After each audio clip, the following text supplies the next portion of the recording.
He is the watchman. Men, dads, you're the watchman. You're a watchman over several things this morning that you probably have not realized. That my wife will tell you, I wrote this up 2 days ago. And even when I was writing this up, I went, oh, I didn't know that either. Thank God for His revelation.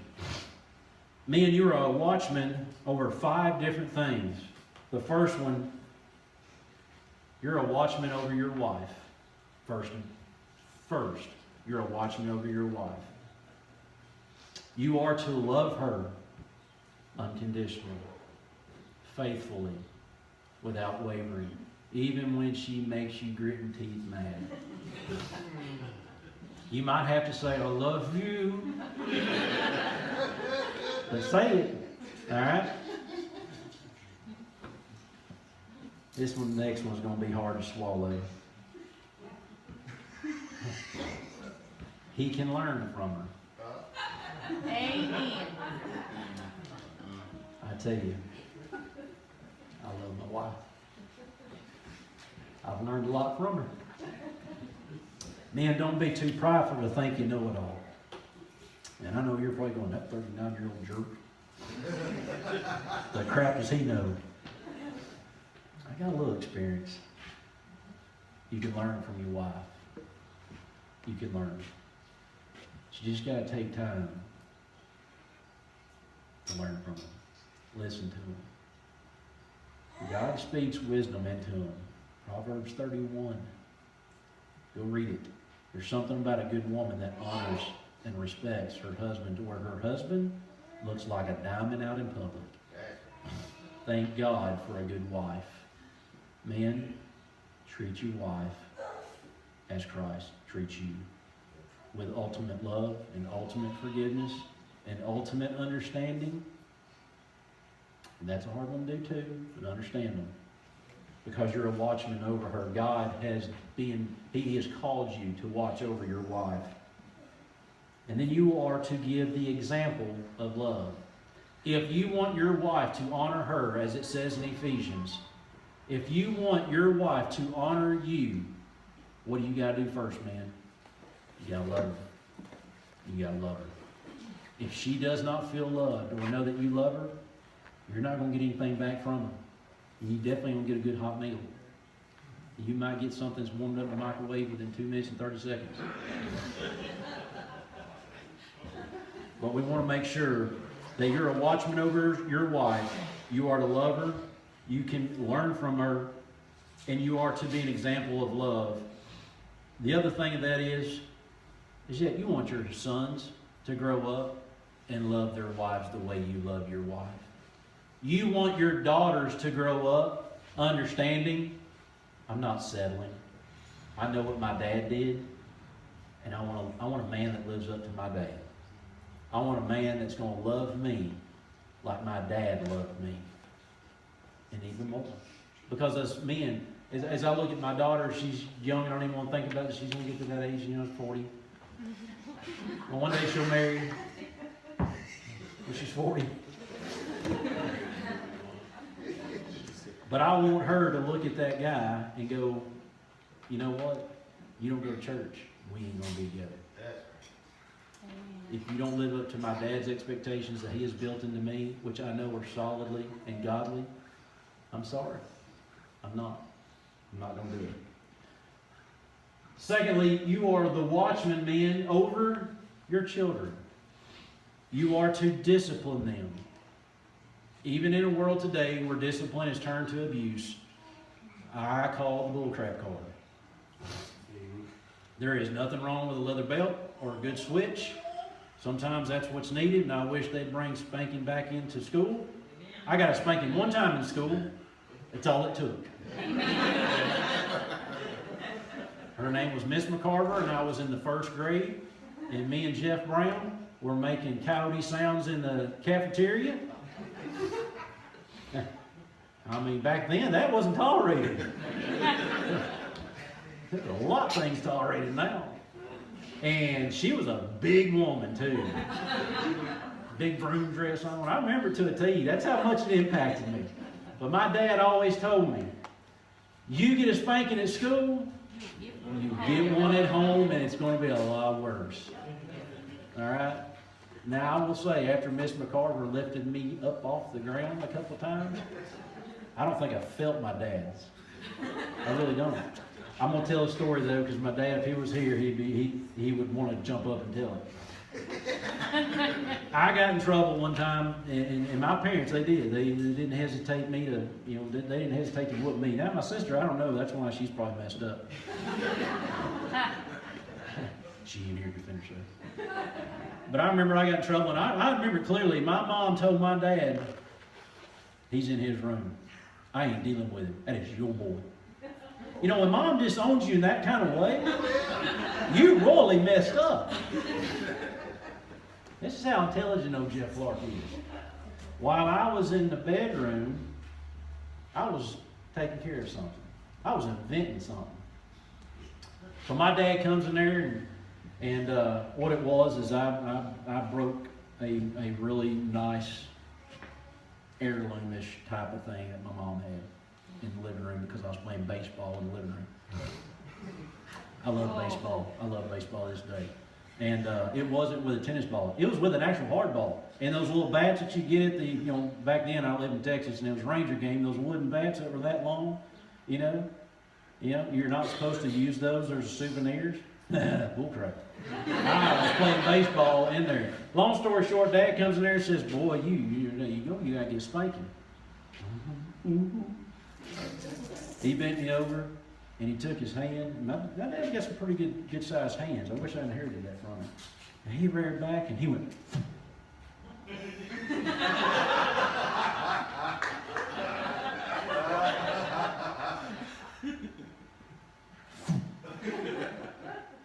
You know what I did on that second time? Oh! He sat there and said, pull my pants. Well, get those pants off. I went in there and put on about 8 pairs of underwear.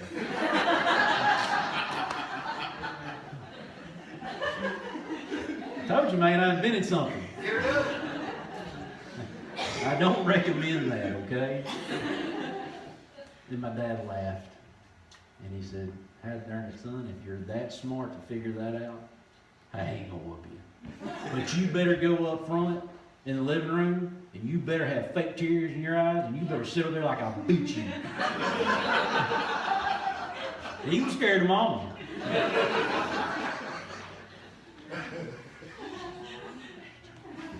But you're a watchman over your children. You gotta discipline them. You gotta discipline them. Turn with me to Proverbs 23:13. Or you can just write it down for later.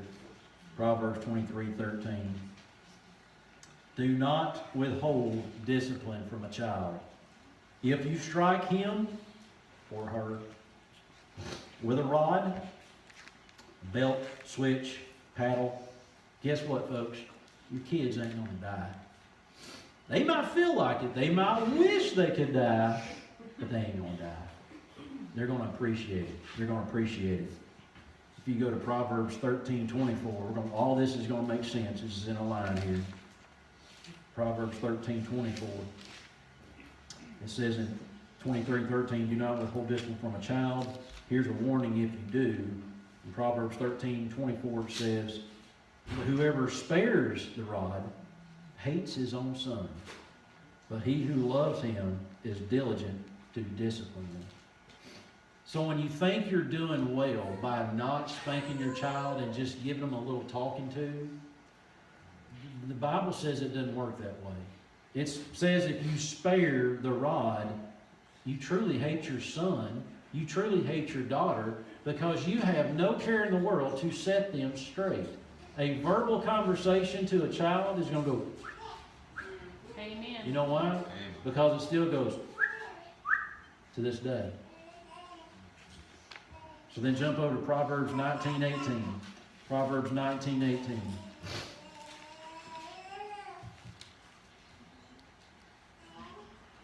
Discipline your son, for there is hope. Do not set your heart on putting him to death. Which means, discipline your children. And what it means by do not set your heart on putting him to death is, definitely don't beat him to the death. But don't not care about disciplining them enough that they don't learn anything. And I see it all the time when parents, especially young parents, and I've got friends that are young parents, and they don't believe in that discipline these days because their family didn't discipline.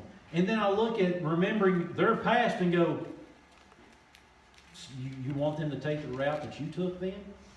Because I can tell you this morning, folks, I don't want my kids to take the route I took. I want my kids to be a little bit smarter and wiser than old Dad. But how I knew that some of those things were bad and knew not to go down some of those roads, even though sometimes I was stupid, is because my dad and my mother, they didn't have a problem whooping me. And neither did Miss McCarver. So he disciplines them. The second thing to that is he directs them. A dad, you are to discipline your children, but you're also to direct your children. Okay? Well, direct them on what? Well, Proverbs 22:6. Proverbs 22:6 says, train up a child in the way he should go. Even when he is old, he will not depart from it. You've got to direct them. If they ain't get no direction from you, guess who they're going to get directions by? I got a law enforcement person in here this morning. Gangs love wayward kids. And you know why kids love gangs? You asked them one time, and I was watching a 60-minute special on this years ago, and what did they say? They accept me. They are my family. No, they're not. That's society brainwashing them. You know why? Because a mom and a dad did not step up, and I'm going to blame the dads because that's your responsibility. You're to set the tone. But if you don't, somebody else will, and then you're going to pay hell for it. I promise you, you will. And he teaches them. I'm not going to read it, but it's Proverbs 3:1. Proverbs 3:1. But you are a watchman over your children because you need to discipline them, you need to direct them, and you need to teach them. And the other thing is, you are over your family. Now, what I mean by this is that, yeah, well, Jeff, you just said wife and children, isn't that your family? There are some families out there that need good, godly men in them. And I'm talking about your family, your external family. They need a little Jesus in them. Okay? And you might be the only person in that entire family that's ever going to speak, preach, talk, or pray Jesus. That's what I'm talking about. You are to be a watchman over your entire family. In-laws, outlaws, and your own family. You are to be a watchman over the family. Over your personal family, you are to be the provider, not the laziness, and you are to be the protector. Do you understand me? Amen. You are to be the provider. And if you are expecting your wife to go out there and work extra hours because you want to stay home and play video games or watch a movie or, well, I watched a movie not too long ago and he goes, I'm holding out for management. No. You got it all wrong. You are to be the provider. When Adam and Eve were in the garden and they messed up, who did God call out? Adam. Not Eve. Even though Eve is the one that messed up, Adam is the one that let sin come in the world. See, sin didn't come in the world through Eve's mistake. Sin came in the world through Adam's breaking the covenant between him and God. So when God came in the garden, he knew where Adam and Eve were, but he was calling him out because that's what he does. He calls you out and he puts you in your place, and sometimes you feel pretty dadgum embarrassed because you're not being a provider. This morning, let's start being a provider. And if we know someone who isn't, let's teach them how to be a provider because maybe they haven't had that. The other thing is that you are watchmen over the faith. Woo, here's what's going to get thick. Men, here we go. You're a watchman over your faith and your family's faith because you listen to God. I know, we know it all. But we don't know everything. If we listen to God, He will direct us to where our knowledge and our wisdom, we're going to scratch our head and go,